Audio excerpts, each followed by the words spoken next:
Alors que des jeunes Togolais descendaient dans les rues, le 26 juin dernier à Lomé, pour faire entendre leur colère, les forces de sécurité ont répondu par une violence inouïe, allant jusqu'à pénétrer des domiciles privés et arrêter des citoyens sans motif légal. Plusieurs blessés, des disparitions inquiétantes et des corps retrouvés sans vie rappellent les heures les plus sombres de la répression au Togo. Dans un communiqué conjoint, des organisations de la société civile tirent la sonnette d'alarme, saluent le courage de la jeunesse et appellent à une mobilisation nationale pour mettre fin à l'impunité et restaurer l'état de droit. Lisez. Les rues de Lomé ont encore été le théâtre d'une répression brutale et systématique. Les manifestations initiées par la jeunesse togolaise ont été sauvagement réprimées par les forces de l'ordre, dans une opération qui semble avoir été pensée pour terroriser, non pour restaurer un quelconque ordre public. Des images et témoignages glaçants affluents. Une répression lourde s'est abattue sur des manifestants à main nue, des bastonnades à l'aveugle, des jeunes molestés sans raison, des personnes arrêtées simplement parce qu'elles se trouvaient au mauvais endroit, au mauvais moment, des arrestations arbitraires sans procédure, des actes de torture. Certains ne manifestaient même pas. Leur seul tort ? Porter du rouge, couleur désormais stigmatisée comme symbole. Des nervis cagoulés ou non, agissant en parallèle ou en appui des forces de l'ordre, ont été identifiés par des témoins. Cette milice informelle a semé la peur avec une impunité révoltante.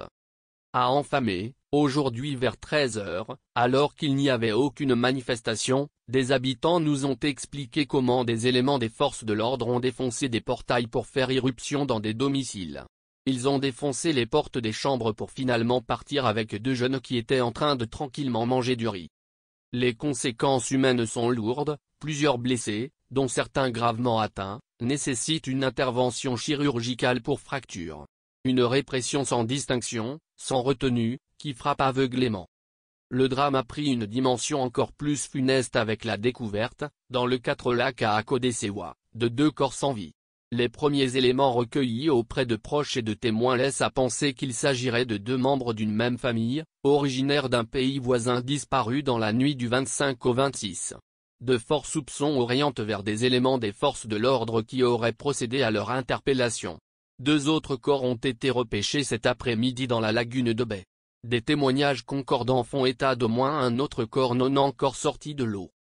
Cette escalade dans la violence traduit une chose, le pouvoir a choisi la brutalité comme seule réponse à un peuple qu'il refuse d'écouter. Plutôt que le dialogue, c'est la matraque et le silence qu'on impose. Plutôt que la justice, c'est la peur qu'on instaure. Nous dénonçons fermement cette dérive autoritaire. Front citoyen Togo debout, Novation internationale, ATO, Adja, Abej, Rojad, MMLK, SPBT, Assatept, tournons la page Togo. Nous saluons avec force et respect le courage admirable et la détermination sans faille de la jeunesse togolaise. Face à l'oppression, à la peur et à la répression violente, elle a choisi de se lever, de parler, de résister. Elle est aujourd'hui le visage de l'espoir et de la dignité dans un pays où l'arbitraire et la brutalité étatique veulent étouffer toute voix dissidente. Cette jeunesse mérite non seulement notre admiration, mais aussi notre appui concret. Il est désormais impératif que la désobéissance civile s'étende à tous les secteurs de la société. C'est par une mobilisation générale, pacifique mais résolue, que nous pourrons briser les chaînes de la peur, imposer la libération totale de notre pays et poser les fondements d'un véritable état de droit, où la démocratie sera une réalité vivante. Nous exigeons l'arrêt immédiat des violences exercées par les forces de l'ordre. L'ouverture d'enquêtes indépendantes pour identifier les responsables, qu'ils soient en uniforme ou non et les traduire en justice. Il en va de l'honneur de notre pays et de la nécessité de protéger les droits humains au Togo. Nous appelons la communauté internationale à se saisir d'urgence de cette situation préoccupante qui menace la paix et la cohésion sociale. Trop de sang a coulé. Trop d'injustices ont été commises dans l'ombre. Il est temps d'y mettre fin. Le peuple togolais mérite mieux que le silence, la peur et la violence.